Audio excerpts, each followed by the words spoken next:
Hi, friends, and welcome to another episode of your Bish Therapist podcast. Today, I am so excited. I've been teasing this guest for weeks and weeks. And so today, I'm so happy to have my friend who is a writer, content creator, mental health advocate, who shares her struggles with mental health and motherhood on her blog, Driving Mom Crazy. She lives with her husband and 3 kids in Dallas, Texas, but more importantly, she is an active member of the Church of Jesus Christ of Latter-day Saints, and she is here to answer all of our questions. So please join me in welcoming Kristen Gardiner to the show. Welcome, Kristen.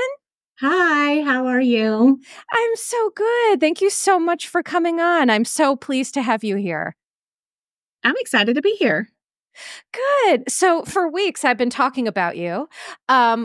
Whenever I would talk about Secret Lives of Mormon Wives, I was referring to my friend that is an active member in the church. And so when I first started doing these recordings, you reached out to me. And so here's the thing. You and I connected on Instagram. Love your takes on motherhood. I love your takes on, like, you're such a great mental health advocate.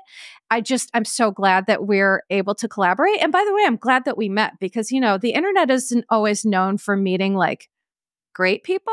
And so I'm glad to be meeting such a great person. Oh, well, thank you. Yes, I have loved following you for a long time. I don't remember when your account first popped up, but I remember thinking, like, I love this idea, like the therapy angle for all these reality shows and their personalities and explaining some of the things that must be going on in the background.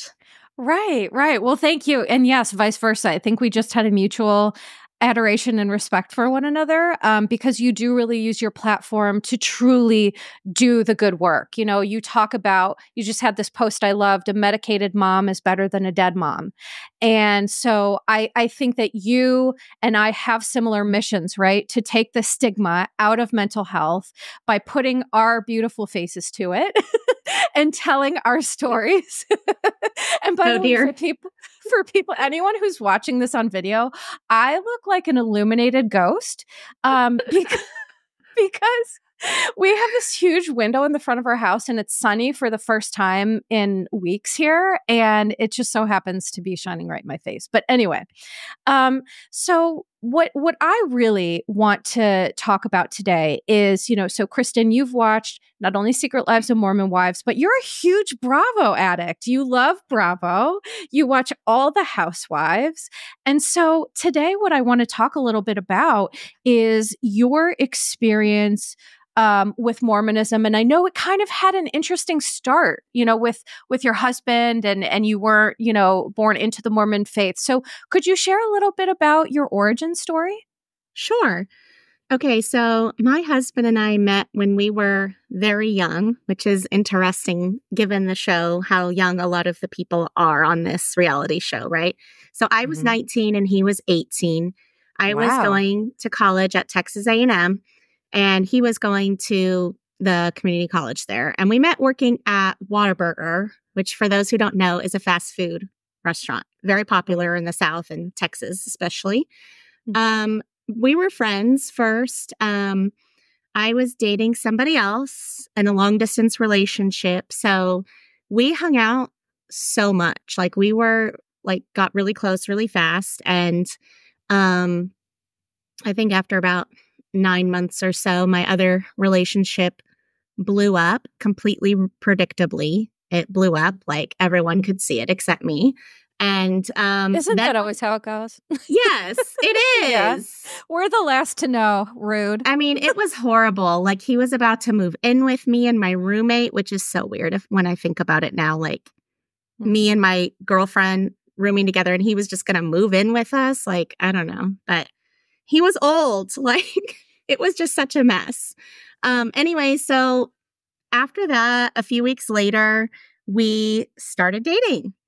And it was pretty fast, but we both kind of knew we already had liked each other for a super long time, but we were just like trying to, keep things like level, like friendship and not cross any lines. But I knew that I really liked him a lot and I like the second I broke up with my boyfriend, like I was like, maybe now I can start dating James.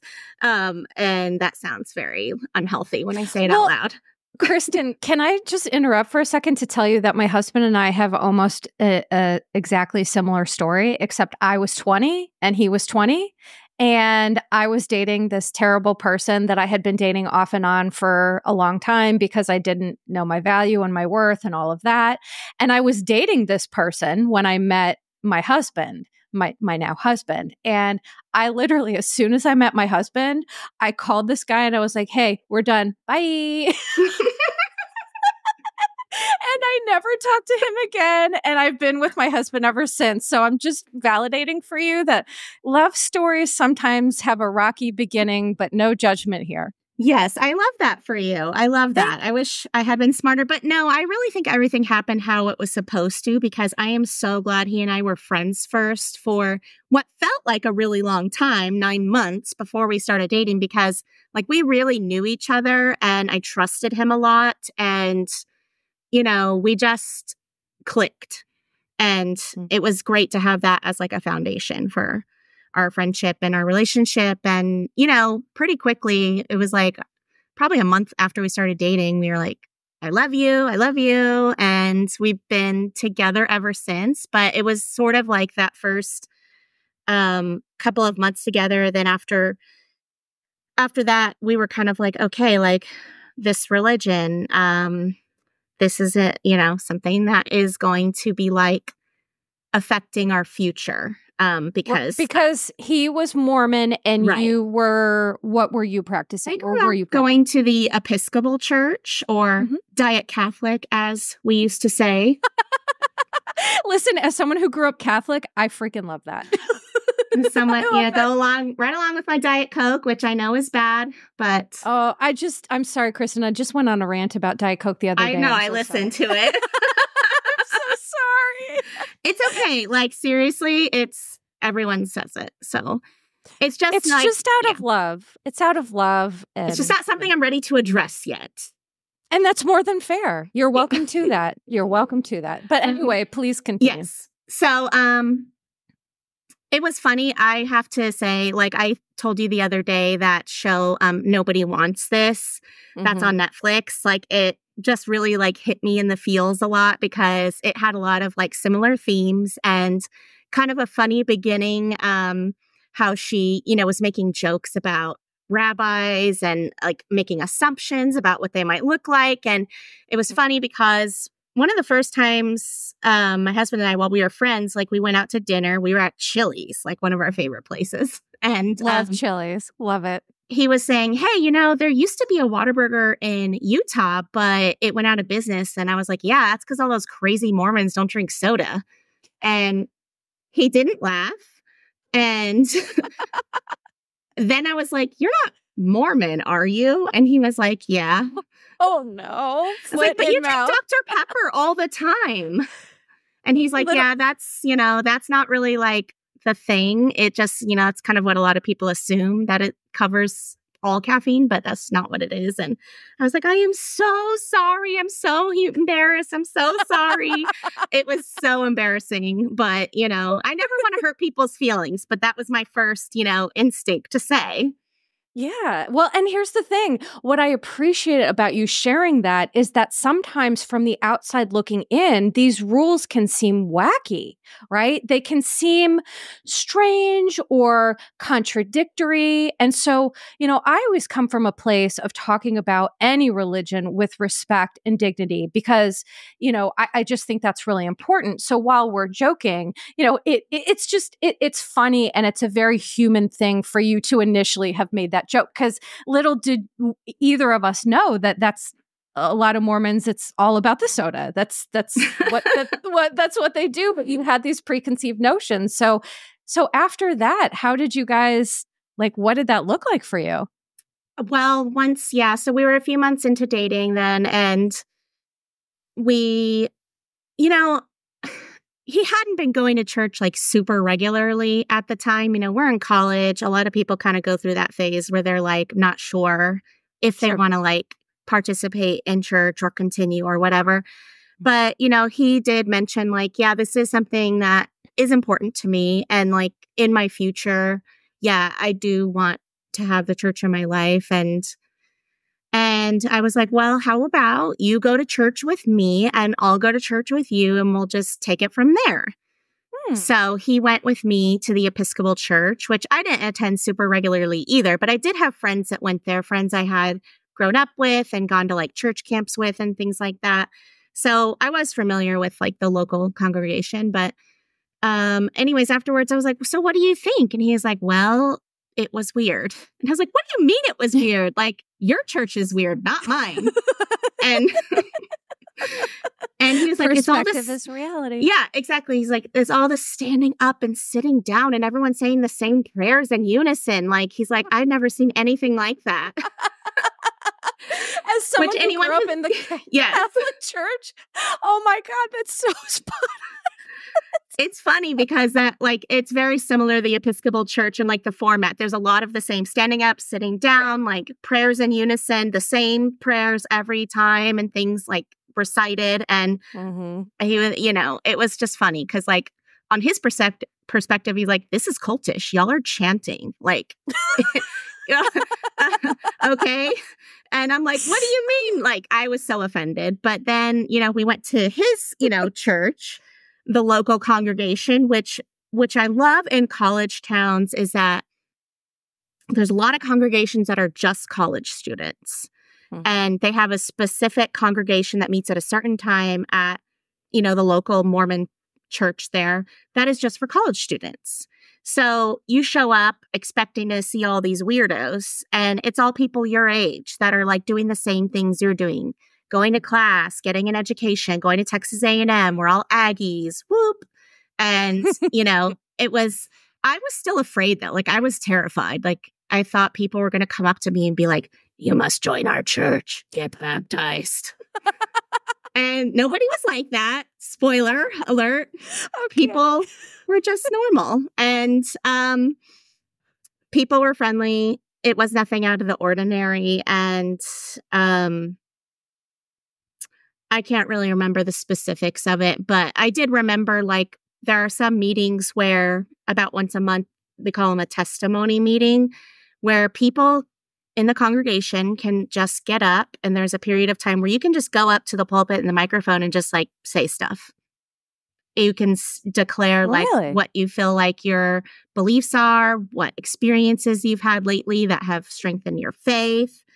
And when I heard people my age getting up there and speaking like that, especially men who were like thoughtful and introspective and all these things, I was like, wow, like this is not typical for what you see in people my age, Right. And I was impressed by it, but I was a bit weirded out at the same time. But anyways, can I ask what weirded you out? Just like what your preconceived notion of Mormonism, or like the vulnerability, like what specifically kind of freaked you out? I think just because it was so different than any church I've ever been to. Right. It was just felt uncomfortable in that way. I'd been to non-denominational churches as well. And I also didn't really care for those either, like the humongous churches, the Bible churches. So I was just used to like my way, I guess, that I grew up. And what? It's a fair point. What I want to say is it's a fair point that sometimes what we don't know, it is scary. And sometimes, that's what ignorance stems from is being scared of something different and not understanding it. And so, and you're not an ignorant person, but I'm saying like, so that is just a human thing, right? When we don't understand something, we're very skeptical of it. So I appreciate you sharing that because, again, this is what makes you human. It's not like you fell in love with this man and was like, yes, Mormonism is for me. Like you had a process of how you thoughtfully, were like, what religion, what makes sense for me? And so I just love that. So Yeah, it is definitely a process because, like in the show, the Nobody Wants This, at first the girl thinks about converting. Have you finished it though, by the way? No. So, yeah, I wanted to explain to my audience. So, what she's talking about, Nobody Wants This, starring Kristen Bell and Adam Brody. And Adam Brody plays a Jewish rabbi, and Kristen Bell is a podcaster who talks about sex. And she, I think, is kind of agnostic, doesn't really follow a religion. And so it's these two vastly different people falling in love, despite the fact that literally nobody wants this, which is also the name of her podcast. So I have not finished it. I'm up to episode, I think 5, but it's a very interesting show. I recommend it to anybody. It's on Netflix. And I do think, to your point, your story does have a lot of parallels with these two people, right? These families are just like so against it. They call Kristen Bell a shiksa because in the Jewish religion, basically a blonde, hot non-Jew is called a shiksa, as they explained it.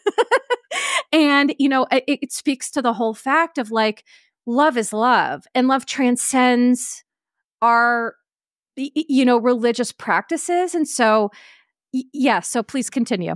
Well, I don't want to give a spoiler, though, because this would involve a spoiler. Oh, well, okay. You can give a spoiler. It was spoiler alert for people. A little bit, yeah. Basically, she just, at one point, decides, like, I can't do this for you. If I don't have my heart into joining this religion and converting, like I can't do this for someone else. And like I felt very much the same way. Like there's no way that I would convert or join a religion that I didn't really like, feel, because I would feel like that's so disrespectful to do that. And I would never do that. So right. I never planned to join the church necessarily. But then I started just asking more questions like, why this, why that, or how does this work? And he would try to explain it to me, but I just wanted more information. I'm like, but why? Like, tell me more. I don't understand. And he's like, well, I think it would be easier if you just, we met with the missionaries and then they could like give you the further explanations, and they have like lessons that they break everything down for you. I was like, no, I do not want to meet with missionaries. That's ridiculous. And then like it kept on going like this for I don't know how long, weeks. And then like he's like, look, you need to stop badgering me with all these questions if you're not going to at least like accept like this other like source of information, because he's like, I don't know everything. Okay. Right. Like I'm at that time, then, he turned 19, I turned 20. He's like, I'm young and I'm a child. I don't know anything. So we need some help on this. And so finally I agreed, and I was like, okay, just like trying to understand everything. And then they were like, well, how about you just like pray about this and see what you feel, if you have like the inspiration to or the guidance to join the church. And at one point and read the Book of Mormon. That's usually a part of it too. So you can understand like that other piece, because you do have the Bible, which is fully a part of the religion, but then there's another book, the Book of Mormon, that is also like similar teachings, and that it's ancient people that have, written it, and we have it, now today. So it's just about a different group of people than the Bible, but it's essentially kind of like the same thing, I guess. I see. That makes sense. Yeah. So that's why we get the nickname Mormon, is because the Book of Mormon. Oh, okay. So that's where that came from. I see. Well, Mormon was the name of a guy. He was the name of the guy that compiled like all the scriptures together. Like just how the Bible was like a bunch of different writings that got compiled together eventually into a book. It didn't just appear as a book one day. Someone compiled it. So the Book of Mormon, that was the name of the guy. And he put it all together basically into this book. Okay. So anyways, that's where that comes from. And I was very skeptical. Like I'm not a person that just, accepts what people tell me, basically. Mm-hmm. Which, by the way, is one reason why I really like you. Because I think that when you're someone who seeks real answers. There's just a genuine authenticity to that I really appreciate about you. Because, and I'm very similar in that I want to know why. Like, I just want to understand things, hence having you on the show. Because I think when you come from a place of understanding, it just informs your perspective so much. So I just think that's one great thing about you that I appreciate. Oh, well, that's so sweet. I'm going to come on your podcast every week. Get compliments. You're welcome to. Okay. So then the missionaries were like, how about you get baptized? And I was like, how about no? I'm not going to get baptized. How about no, Scott? How about no? Yes, exactly. So then they asked me several times and I was like, no, still not into this. And then there was, basically, there was like a redesign of like the lessons that the missionaries taught. So then I took all the lessons again and continued to study and continued to like attend church. And at that point, I had kind of stopped going to my church because I really hadn't gone that much before anyways. And it wasn't drawing me there. It wasn't anything that I felt like was giving me something I didn't have from what I was studying. With, the LDS church or the Mormons. And so I just felt really, really like happy and peaceful while I was studying. And eventually I did just kind of say yes to being baptized, but it wasn't even like intentional. It sounds so weird to say, but one day they were just like, so how about you maybe just like pick a day where you might like consider being baptized. And I was like, okay. And then I was just like, did I just say okay? Like, what is happening?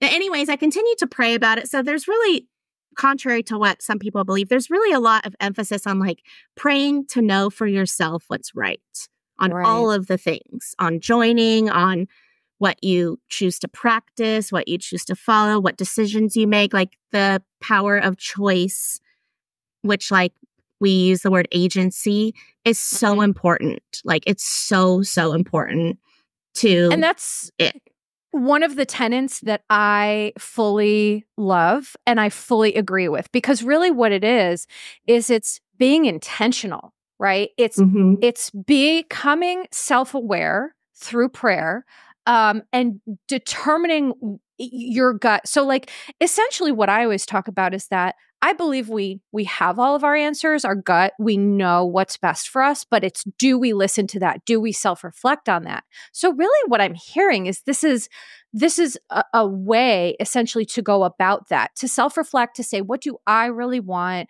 What do I really like?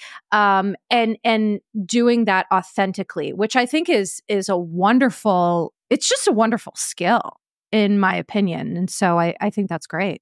Right. I think there's so much that overlaps and across different beliefs, like prayer, meditation. A lot of it is almost the same thing because prayer is a lot of listening also. It's not just talking and asking for stuff. It's also listening. That's right. And, so whether you believe in the universe, God, whatever, I think a lot of the principles sort of apply to everybody, and like the feeling of something bigger than yourself, and really just listening and knowing what you're doing for you, I guess. I love the way that you put it, because to me, that puts people's defenses down about a religion like this.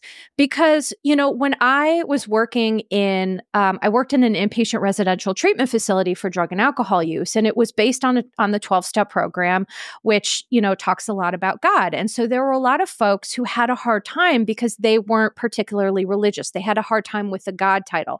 And so what we essentially would do is just to say, it's about something bigger than yourself. It could be nature. It could be a group of people. It could be this group of people in AA, whatever that is for you. It's just believing something bigger than you and getting some perspective on that. And I think sometimes the way that you put that and the way that we used to talk about that, it does help put people's defenses down about this, because really this is about spirituality and self-improvement, right? And so I love that approach. Yeah. Right. So I did eventually, I went through the baptism. I was still kind of scared. I was still kind of like, upbringing and view of heaven and hell was still a bit scary to me because I was like, if I'm wrong, like I'm going to hell. That's bad. You know, I don't want that to happen. But then like I got the feeling like if I'm really doing something wrong and I'm genuinely like searching for answers, I'm praying, like if I'm really doing something wrong, like God's going to tell me or I'm going to feel a bad feeling about it. And I'm not getting that. I'm feeling pretty peaceful. So I'm just going to go with that. And it was definitely a leap of faith and hard to trust in myself too, because I wasn't really used to that. And so I'm so glad that I did go through with it because for me, it's been such a blessing in my life. And, you know, it has given me a lot of tools that I do think align with a positive mental health, you know, sense of wellness, I guess, in its own way. Like you said, like it's how you apply it. Yeah, you know. Right. Because so, and this is leading up to one of my questions, which is, you know, I talked about in my podcast, which you listen to, is that there's within any religion, there's like a continuum. And, you know, every religion has extremes and, you know, beliefs, even Catholicism, right? With the LGBTQIA plus community, there's different beliefs about that. And so that was one of my major beefs with this religion in terms of, can you speak to, you know, I know with progressive Mormonism or, you know, different areas, there's lots of shades of gray here. How do you approach those topics that I know are important to you and valuable to you? Like, how do you reconcile that? How do you live that? And, you know? It's a good question. And it can be a tough question. But for me, I feel like it's in the framework of, you know, quote unquote, God's plan. And how we view God's plan is actually quite different from a lot of other Christian religions. We talk a lot about how we were spirits before we came to earth, that we existed before, and that after we die, there's like a waiting space where things are still happening there. You're not resurrected right away and like placed in some heaven or hell type thing. There's like a continued learning and growing period after you die. And then like we believe in Jesus Christ and that one day he's going to appear again. And then when that happens, then there's going to be like sort of like your final resting place spiritually. So there's a lot we really don't know is going to happen or not happen. So while we're here on earth, I think a lot of what is being believed and taught is some of it is influenced by the cultures that we live in and how slow it is for culture to change, especially in large organizations. I don't think people realize how big the church is. There's like 17 million members across the world. Yeah. And I think in the United States, it's like, I think 9 million or something. Wow. I didn't realize that. That's a lot. Yeah. Between 7 and 9 million. I can't remember the exact number, but, you know, so there's a lot of church members and it takes a lot to change people's perceptions, even if our leaders are preaching something different. Which right now the doctrine is still, you know, that marriage is between one man and one woman. But I think there's more to the story there that God knows that we're not being told right now, or that's not being understood by us, that there is a place for everybody, because that's the nature of God's plan, is he wants us all to come back to live with him. So there has to be a place for everybody. Right. How can I explain it? I don't know exactly. But like my faith is in the fact that God is a loving God and that he's going to make a way for everybody that wants it, basically. Right. And so I appreciate that response so much because, you know, in Secret Lives of Mormon Wives, there was this one part that stuck out to me where Jen was talking to Demi about, or no, wait, it was Jesse, because they all look alike. But Jen was talking to Jesse about, would it be something that my husband approves of in the name of God? And then Jesse says, well, I don't know about your God, but my God is chill as fuck. Verbatim. That's what she said. Yes. And I cackled because kind of what you're talking about is that there's such a huge cultural impact and implication here. There's the culture of the United States. There's the culture of Utah. There's the culture of Provo versus Salt Lake City. There's culture within culture within culture. And so what I appreciate you bringing to the table and talking about is that you're right. This is a bigger cultural phenomenon, right, of patriarchy, of some of those negative messages we've received about the LGBT community. But what you're saying is that you practice it just kind of like Jesse in terms of like, we're all God's children. We are all deserving, those who want it, right? Those who want it, and those who are living in a way of living their religion. Because one thing I talked a lot about, which frustrates me sometimes, is how people like Mary Cosby, she'll say, she's this woman of God, and then just treat people like complete dog shit. Yeah. And right, she's shaking her head. So that is the kind of stuff, the hypocrisy bothers me.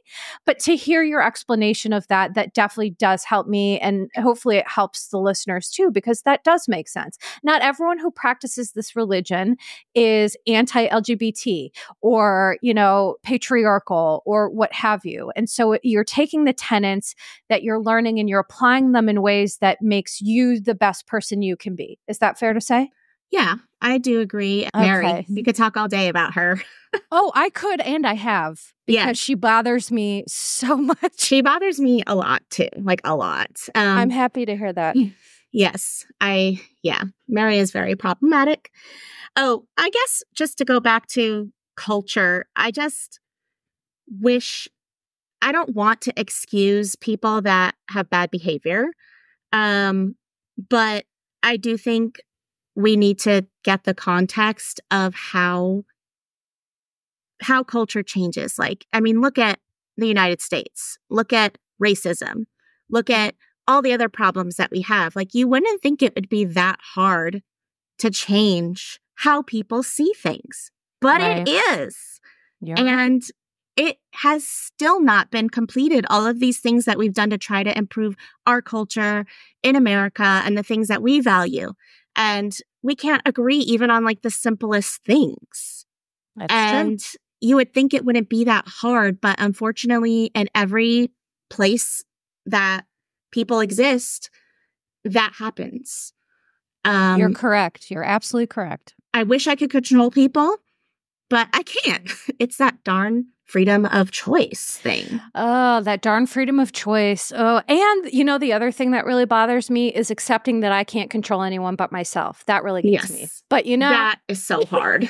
It's so hard. I talk about it all the time on the podcast, but like, essentially, you're right. What you're saying is that religion, culture, society, it's going to be what we make of it. How are we going to behave in our day-to-day lives?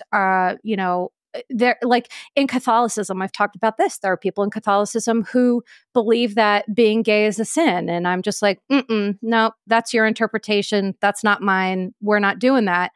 So, but to your point, I can't control them. There are always going to be people who want to use hate or want to use religion as a facade for maybe ignorance or bigotry, but that's going to be anywhere. People can use anything as armor to protect that, right? And exactly. So, yes, that's your point. They want to make themselves feel better about what they're doing or what they're thinking. They want to feel better about themselves, and that's just not healthy, but unfortunately, they don't always see that. But I feel like a lot of people choose to say, if they don't agree with everything an organization teaches, that they would rather leave, which is totally valid.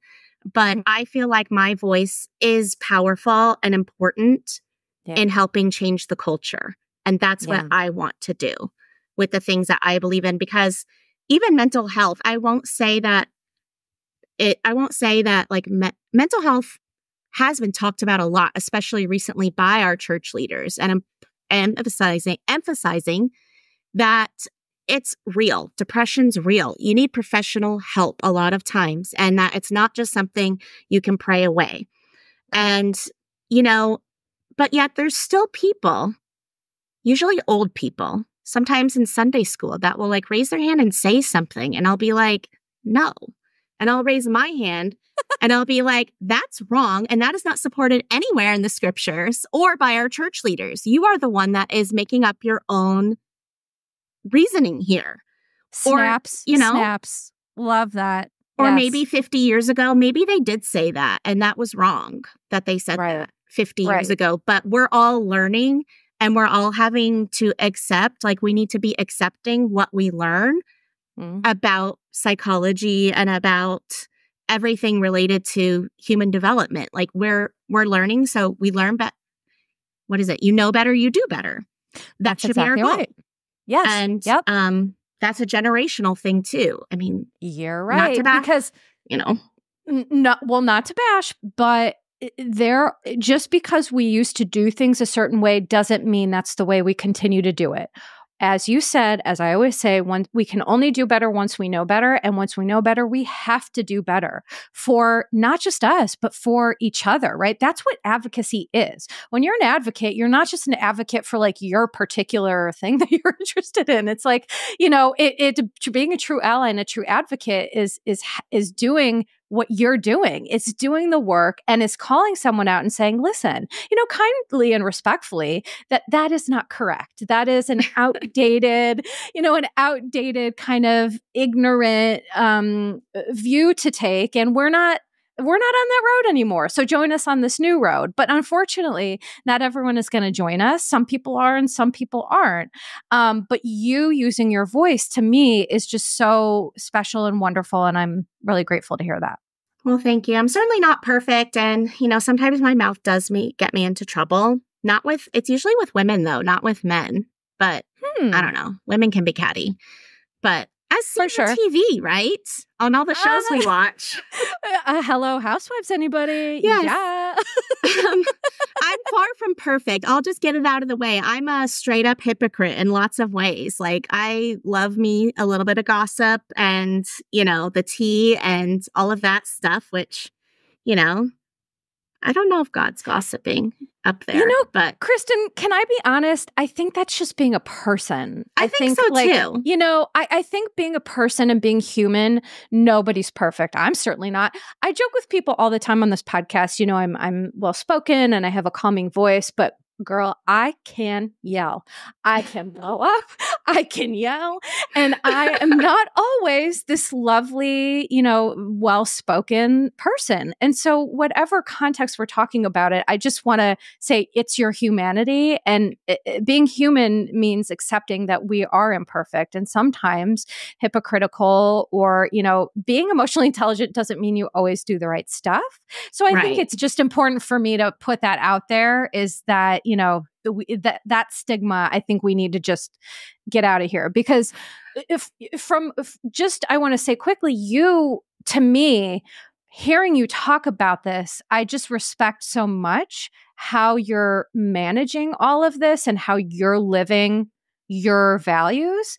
So to hear you say, well, I'm not perfect. Well, it's like, of course, nobody is. So, just maybe be a little easier on yourself. Well, yeah, I think I'm just preemptively sort of imagining what people will respond because, the comments you read on Instagram and stuff, people are like, oh, they're this, they're that, such a hypocrite. It's like, yeah, we all are hypocrites. Yeah, all humans are hypocrites. Yeah, hello, welcome to the human race. And here's the thing. My listeners are really great. They're not going to troll you. Now, I can't account for other people who don't listen or don't follow, but, I have a lot of people who listen to this who are survivors, thrivers, caring, loving humans. It's a really great community. And so I know they're going to appreciate your vulnerability just as I do. Oh, you're so sweet. And everyone else so sweet. But what I love about, I guess, what I do, which I don't even feel like I really do, like it's not a career to talk about mental health. I mean, maybe it is for you though. You made it into a career. I'm a therapist. Okay. So I'm not a therapist. So that's okay. You don't have to be.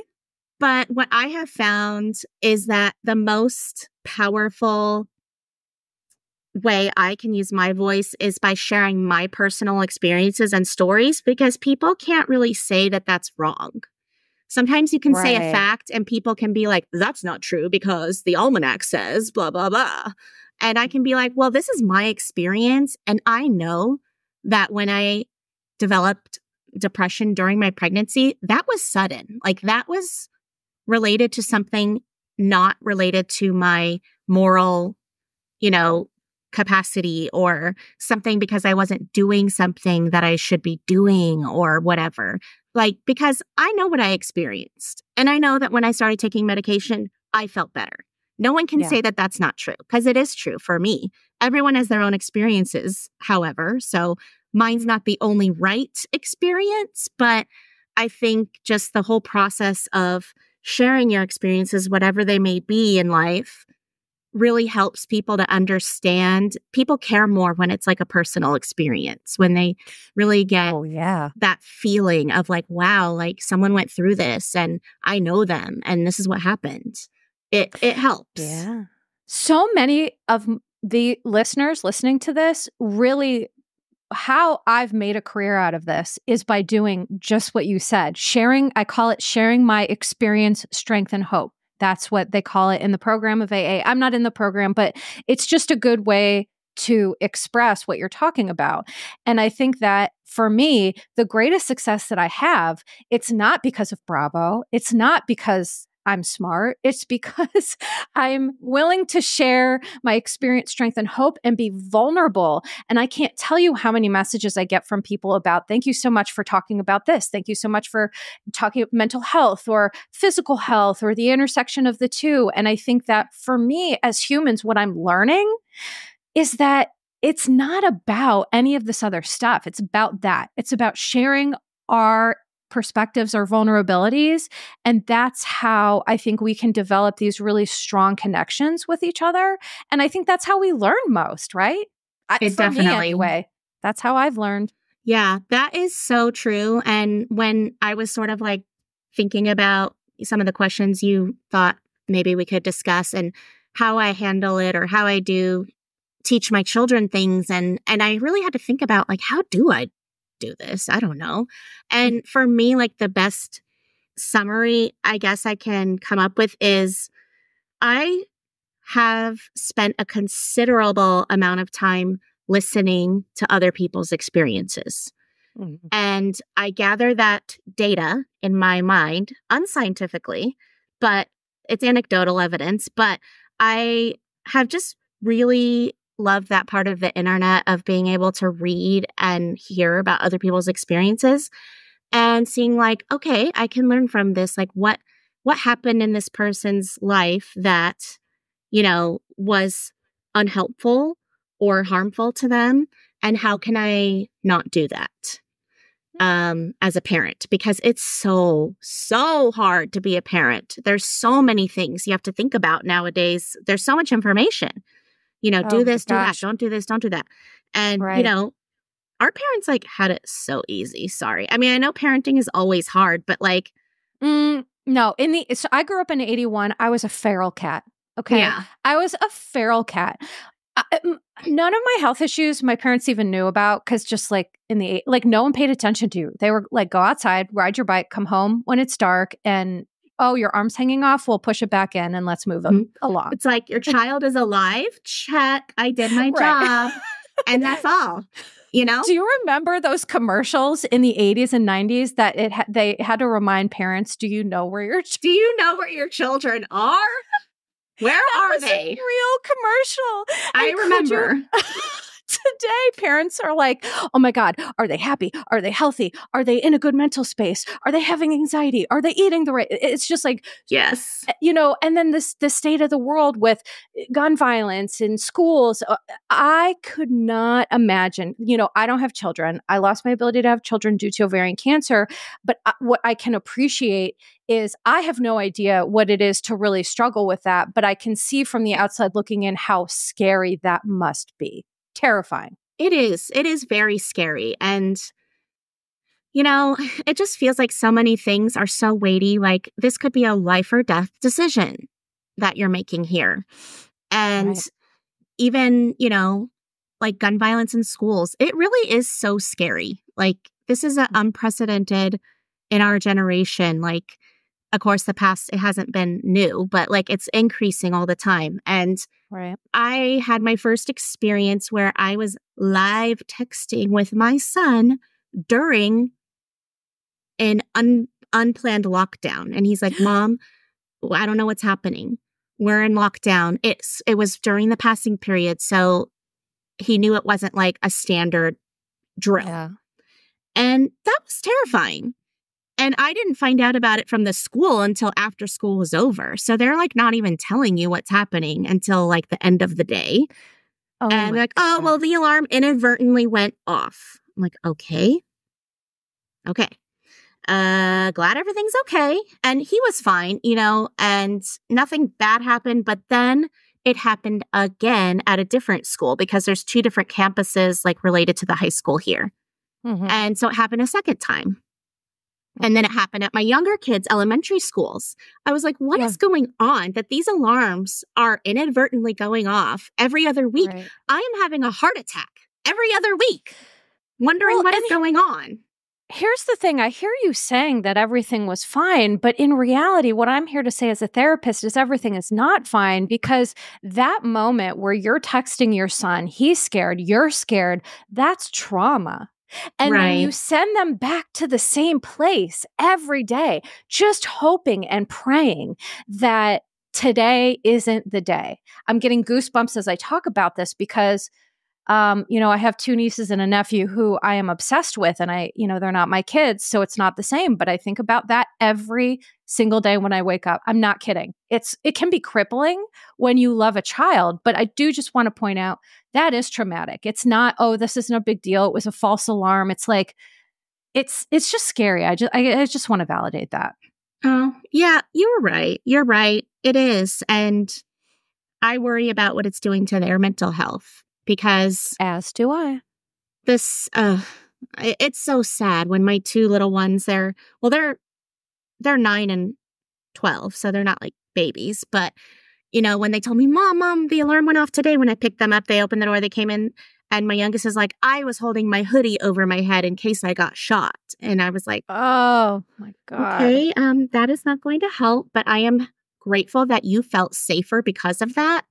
And, they were all saying similar things to sort of justify like, oh, I'm safe because of this. And I'm not going to burst their bubble and be like, you're actually not safe. But right. And that's exactly my point, is that for a 9 and a 12-year-old to have to say, I protected myself from getting shot in the head by putting my hoodie up, that's trauma. That is the cultural trauma that we are now experiencing because this country can't get its head out of its ass regarding gun violence, gun control, whatever it is.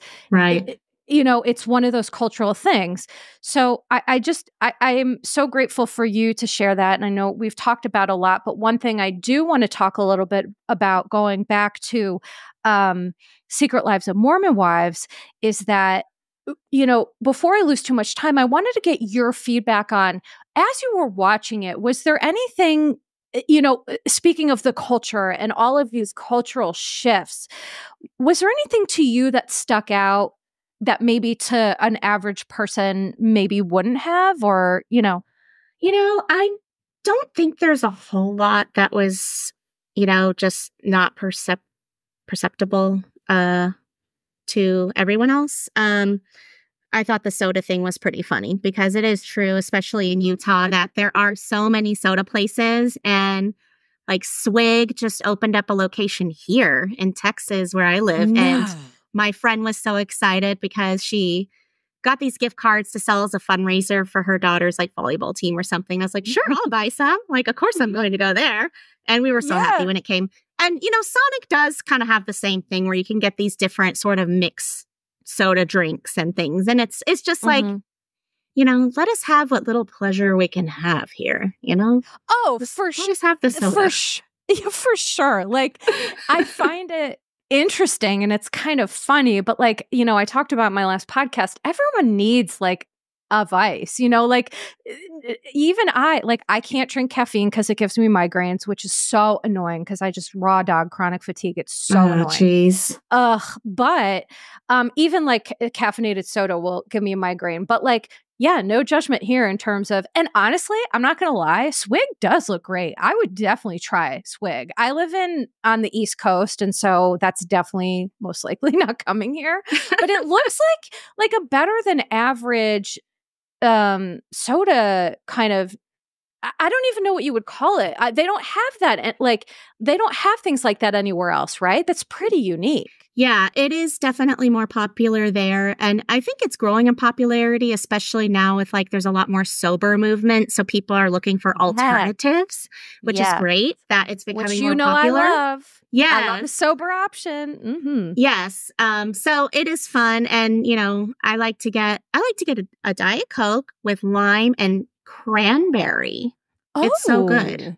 That actually sounds, minus the diet, I would do a regular Coke because I don't do diet. But that actually sounds delightful. Yeah, so, it's really yummy. So that's I usually get regular Diet Coke, but if I get something special, that's what I get. And they have really good sugar cookies. Do they really? Oh, I love a cookie. That's their other main thing is these iced sugar cookies that are delicious. Well, so it's sort of like something to do instead of let's go meet for coffee. Let's go to a happy hour. It's just sort of something else to do, usually socially with another person. Which I think is amazing because, as you said, if for whether you're sober or you're just not partaking in alcohol, it is another culturally appropriate option, except for there was a scene where Macy and Dakota were driving around in the car and then they were talking about going to swig or something. And then they never ended up doing that. But what you're saying in that scene, it does make me think yeah, isn't it amazing that there's another option? I think that's so great. I do have one more thing to say about my observations from the Secret Lives of Mormon Wives show. You kind of touched on it in one of your most recent episodes. I wasn't able to finish them all because I didn't have time before this recording, but I do recall the Chippendales episode and how Jesse either didn't think or was trying to cause drama by not telling Jen in advance what was going to happen. Yes. And the other thing is when Jesse and her husband, Jordan, brought the flask to the graduation party. Oh, yes. Which that's was right. I think it was at Zach's parents' house. I wasn't totally clear. So. But it looked like it because they were answering the door and stuff. So that would be something anybody who lives in Utah would know is so disrespectful. You would not do that. And it's just about respecting other people's homes and their boundaries. Whether you 1,000% agree or not, or whether you understand or not. And as Queen Ariana said, you don't have to understand. Boom. You don't have to understand it to respect it. Respect is just being okay, this is not something that this person wants in their home. So we just don't do it. It's only a couple hours. You can either drink before or after or whatever. And you can still have fun and have a good time, or just don't go if that's a problem for you. Correct. Correct. Yeah. So I felt like that was pretty messy of Jesse. I actually started rewatching a second time because I was like everyone else, couldn't tell who the people were when I first watched it the first time around. Right. So I rewatched some of the episodes and I was trying to be super clear so I didn't accidentally say something wrong. It looks like Jesse's husband brought the flask. I don't know if Jesse knew about it or not. Maybe she didn't even know. But I was like, Jesse's kind of messy. She's kind of doing this on purpose, I think. I think you bring up a great point because that was one thing that I didn't address, but I could not agree with you more, is that it doesn't matter if they want to drink alcohol despite what their religion tells them about that. But as you said so articulately, when you're in someone's house, you follow their rules. It is disrespectful. For example, I have chronic health issues. Anyone that comes to my house, they need to remove their shoes. Some people have a real problem with that. Well, then guess what? You don't come over because that is the rule in my home. And so if someone came in, and people have done this and just worn their shoes and refused to take them off, well, then that's just disrespectful and unkind, because there's a reason why I'm asking you to do that. And so that's just for example. I fully agree with you. I think Jesse is a little bit messy, and that was absolutely disrespectful for sure. Right, because it also puts the people whose home it is, or Jen and her husband, in such an awkward position, because you're going to upset somebody either way, pretty much. Right. If you don't do anything and you say, oh, I don't care, go ahead and drink, the parents are probably going to see, and they're probably going to just be upset. Right. But then if you tell the people, please don't drink in the home, they're going to get upset. So it's like by violating that boundary, you're putting that person in an awkward position. And that's just not cool. It isn't cool. And here's the thing, boundary setting, I just want to remind people out there, boundary setting is always going to piss some people off. Always. Literally always. I try to refrain from always and never, but I'm telling you, boundaries are always going to piss somebody off. Someone is always going to think, well, that doesn't apply to me, or that's rude, or whatever. And it's like, well, it's not about what you think. It's about my boundary. And so, yeah, I think it was uncool for Jesse not to even, to me, I looked at it as informed consent with Jen and Zach, even though I can't stand Zach. I read him for filth. He's awful. However, Jesse did take away their informed consent. And as I said, in the podcast, I think it's really crappy that, she was married to someone who was like Zach, so she knows better than that. And I think that, sometimes we do have to think more about others than we do about ourselves when it comes to things that could potentially hurt somebody. Right. And there would be no question that Jesse would know that some people would have a problem going with the Chippendales show, whether she likes it or not, whether she agrees with it or not. That's a pretty common thing that some people wouldn't be comfortable with that. So it's just rude. And yeah, those are the things that stuck out to me that I don't hear many other people talking about, except I did hear you address it in your recent podcast, which I appreciated because, yeah, it's messy. It's messy. And like you said, there's context. There's important context to it, right? And so I appreciate you bringing that up. Yeah, sure. It's not just like, wow, I had no idea this would be a problem for you. It's like, you knew.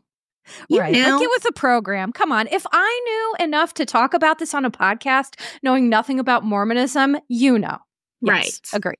Yeah. And, but I still would not have uninvited them to the baby blessing. I thought that was stupid and petty, because a baby event should be like gathering people together. No matter what it is, if it's like a baptism or, the blessing or first birthday, like that's something that, should be sort of like a celebration and not for excluding people. Of course, if they're toxic and terrible people, exclude them. But, not just for that. The problem is Zach thinks everyone is toxic and terrible, and he doesn't realize the call is coming from inside the house. Yeah. So I would have expected nothing different from him, if I'm being honest. It's really sad to watch. Like, that made me the most sad. Watching Taylor and watching Jen, like, break down more and more towards the end of the show was just so sad to me. Like, that's not cool. Like, they are straight up abusive guys, and it's not cool. And I don't stand for that. And just to be clear, the church does not stand for that. Thank you. They preach against it often. There used to be these like sessions that were just for, the men, quote unquote, the priesthood. And it's like they are always repeating the same things, like, stop doing XYZ. It is unacceptable. It is abhorrent to God to treat another person like this. Oh, I'm happy to hear that. Yeah. There's a lot of stuff that they say to the men that is like very corrective. They put them in their place. But again, you can't force people to listen. Well, it's just like men in any religion and men who aren't religious. It's like there are men who are taught, don't abuse a woman. Don't talk to her like that. And then there are men who are just going to be like, well, I'm going to do it because I'm throwing a king baby temper tantrum. Yeah, and they probably saw their parents in this dynamic, this unhealthy dynamic, so they copy that and whatever else. But like, it's definitely wrong. And there's no question that it's not acceptable at all to anybody. And, you know, I am sad for them. And I really hope that they find a way out. I mean, I know Taylor and Dakota broke up, but they often seem to get back together and break up. So I don't know. I think since like I said that they broke up and then I saw that they were back together and then I saw they were broken up and back together. But either way, your point stands. And I think it's hilarious because, so, you know, Heather Gay has this book, Bad Mormon. And I think that really, Zach is a bad Mormon. He is a bad person. He's terrible. A bad Mormon. He's a bad person. He's a bad guy. He's a bad human. He's a bad husband. So, you know, maybe he should write the book on bad husband, bad woman, bad whatever. He's terrible. I would never. I mean, I say that, but if I were really young, maybe I would have been tricked also. I feel like Jen probably got tricked. Yeah. And when you're young and in love and you have children, you just really want to make it work. And there's, you know, there's so much stigma about divorce and, you know, et cetera. So, so the last thing I wanted to ask you, was going back to Salt Lake City. I just wanted to get some of your hot takes or some thoughts, you know, about that series. Oh boy. Well, there's a lot. Oh my God. I know. This was a very, very hot thing when it premiered. My friends, I have a group of friends that are from church that we're all like sort of on similar like wavelengths. And we had a little watch party together. And some of my friends' daughters went to like the watch party in Utah and stuff, the big event that was like on Bravo or whatever. Wow. And one of my other friends, her husband is a relative of Jen Shaw. So I got a lot of sort of like inside tea about that. When she was on the show initially, I had a hard time watching it because I have very strong reactions to people who are emotionally so volatile when they're dysregulated. I'm like, that's too much energy for me. And so obviously you could tell that behind that was a lot of stuff. And so it's obvious, you know, people are going to observe that. Just we joked about before how sometimes we're the last to know something. Mm-hmm. Jen was the last to know that she was a problem, and I'm sure she still doesn't even know it in jail. She probably doesn't. Yeah, she's probably queen bee of the jail or whatever. Isn't the jail in Texas or the prison? I thought it was, but I'm not sure. And I see pictures of her posted, and it's like, you clearly still think you are something so special. And I'm like, you know, I have grandparents. They're 97 and 95. I'm so blessed that they're still here. And so I have no tolerance for that type of taking advantage of elderly people and stealing from them. Is just like, you're the lowest form of life. Right. It's so awful. The other thing is, I find Heather Gay kind of a love-hate relationship with watching her. It is sometimes painful to watch her because she exaggerates so much, and she'll be like, oh yeah, blah, blah, blah, the church hates Black people. And it's like, that's not true. Like, right. Like, yes, there was some racism. There were problems, and there still are problems. But this is trying like to get better and trying to like overcome these problems in the church. And it's not saying that, like, she just says things that just plain aren't true.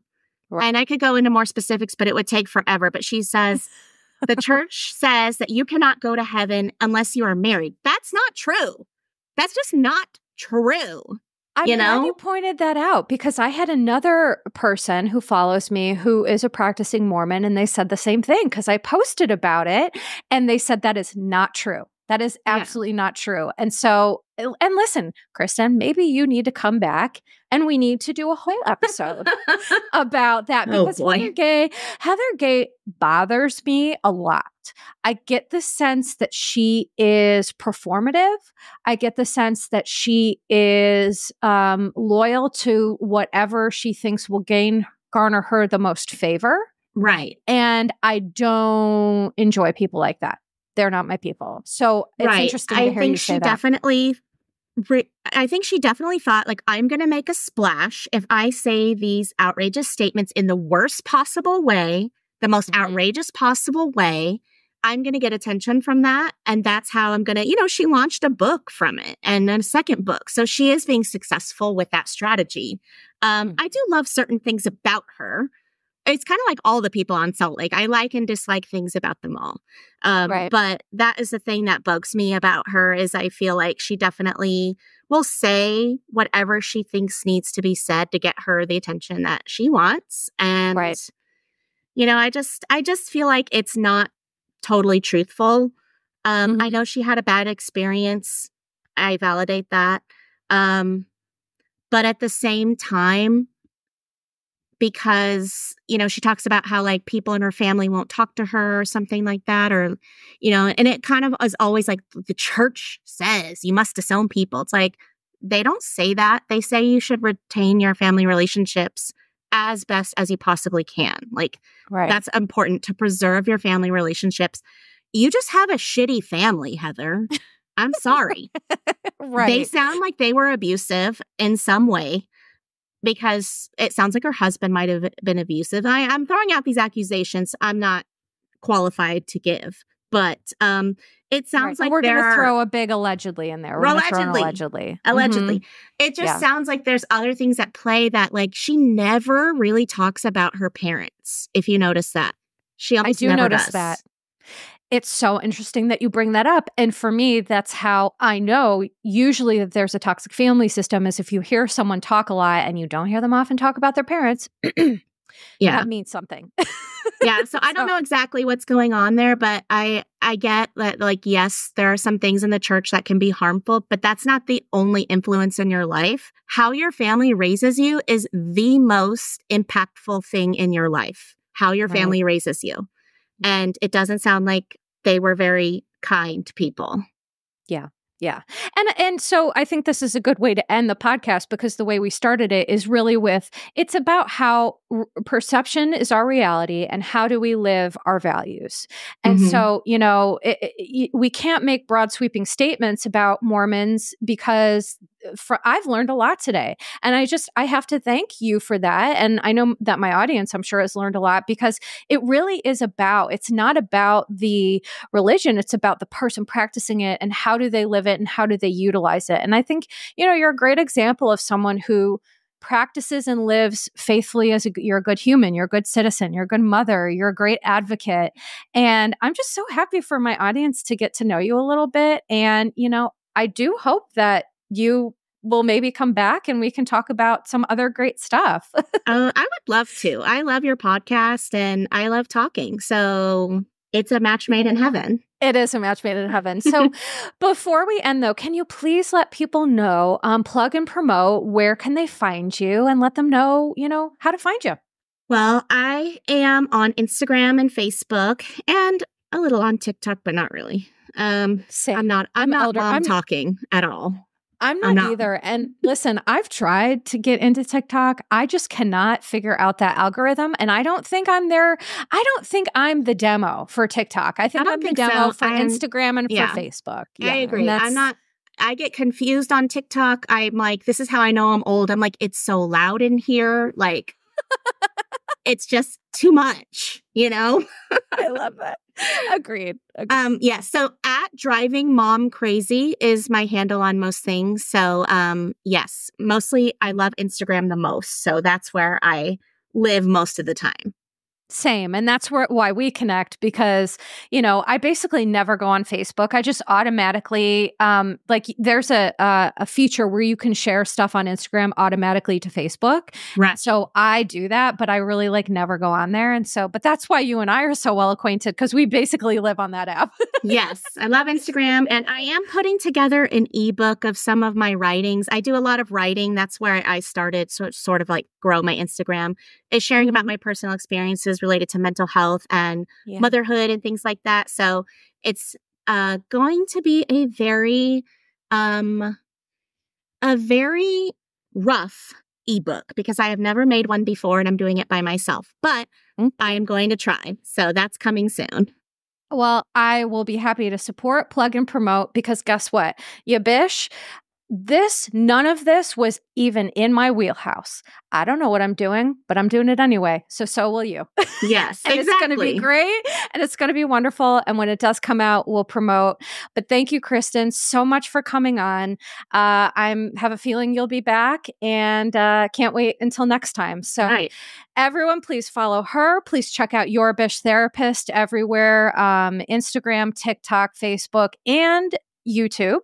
And as I always say, please remember to take care of yourselves and each other. And ta-ta for now.